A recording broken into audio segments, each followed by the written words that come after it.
Welcome to Konaseema kitchen. ఈరోజు మనము chicken egg fried rice సులభంగా ఎలా చేసుకోవాలో చూద్దాం.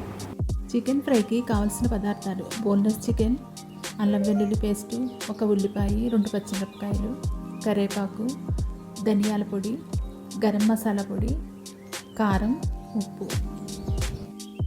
స్టవ్ మీద పాన్ పెట్టి ఆయిల్ వేసి ఆయిల్ హీట్ అయ్యాక జీలకర్ర, కరివేపాకు వేసి చికెన్ వేసి ఫ్రై చేయాలి. పసుపు, అల్లం వెల్లుల్లి పేస్టు, సాల్ట్ వేసి ఫ్రై చేయాలి. 1 నిమిషం మూత పెట్టి ఉంచాలి. చికెన్లో ఉన్న వాటర్ అంతా బయటకు వస్తుంది. చికెన్ బాగా ఉడుకుతుంది. ఉల్లిపాయ చీలికలు, పచ్చిమిరపకాయ చీలికలు వేసి ఫ్రై చేయాలి. ఫ్రై అయ్యాక 1 టీ స్పూన్ కారం, 1 టీ స్పూన్ ధనియాల పొడి, కొంచెం గరం మసాలా వేసి బాగా ఫ్రై చేయాలి.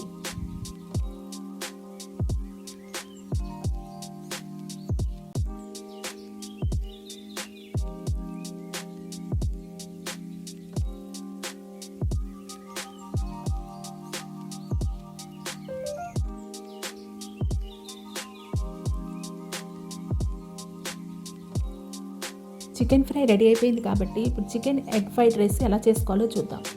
చికెన్ ఫ్రై పచ్చిమిరపకాయలు, కొత్తిమీర, కరివేపాకు, జీలకర్ర, ఉల్లిపాయ చీలికలు, గరం మసాలా, ధనియాల పొడి, కారం.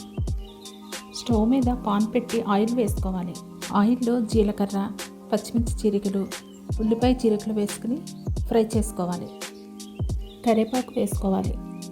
ఉల్లిపాయలు ఎక్కువగా ఫ్రై చేయ అవసరం లేదు. నేను వీడియోలో చూపిస్తున్నాను చూడండి, ఆ విధంగా ఫ్రై చేసుకోండి సరే.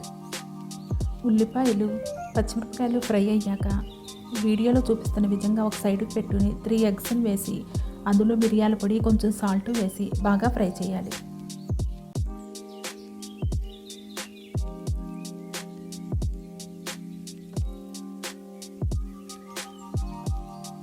ఎగ్స్ని కలుపుతూ ఫ్రై చేయాలి. ఫ్రై అయిపోయాక ఉల్లిపాయలు, పచ్చిమిరపకాయలు అన్నీ కలిపి ఫ్రై చేయాలి. బాగా ఫ్రై అయ్యాక మనము రైస్ వండుకుంటాం కదా, ఆ రైస్ని ఇందులో వేసుకోవాలి. నేనైతే 1/2 కేజీకి తక్కువ కొంచెం రైస్ వండాను. ఆ రైస్ ఇందులో వేస్తున్నాను చూడండి. రైస్ వేసాక కారం 1 టేబుల్ స్పూను, ధనియాల పొడి 1 tablespoon, garam masala 1 teaspoon వేసి కొంచెం సాల్ట్ కూడా వేసి చికెన్ ఫ్రై ఉంది కదా అది కూడా వేసి బాగా మిక్స్ చేయాలి. బాగా కలపాలి. బాగా కలిసే వరకు బాగా కలపండి.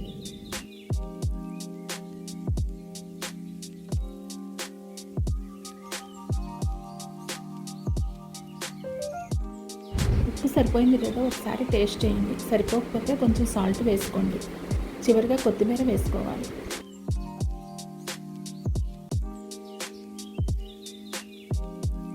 Chicken egg fried rice ready అయింది. ఇందులో సోయా సాస్ కానీ టేస్టింగ్ సాల్ట్లు కానీ ఏమీ వాడలేదు. ఓన్లీ ధనియాల పొడి, గరం మసాలా, కారం, ఉప్పు, పసుపు, ఉల్లిపాయ, పచ్చిమిరపకాయ ఇవే వాడాను.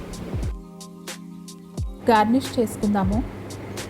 మేము టేస్ట్ చేసాము, చాలా బాగుంది. మీరు కూడా టేస్ట్ చేసి ఎలా ఉందో కామెంట్ సెక్షన్లో పెట్టండి.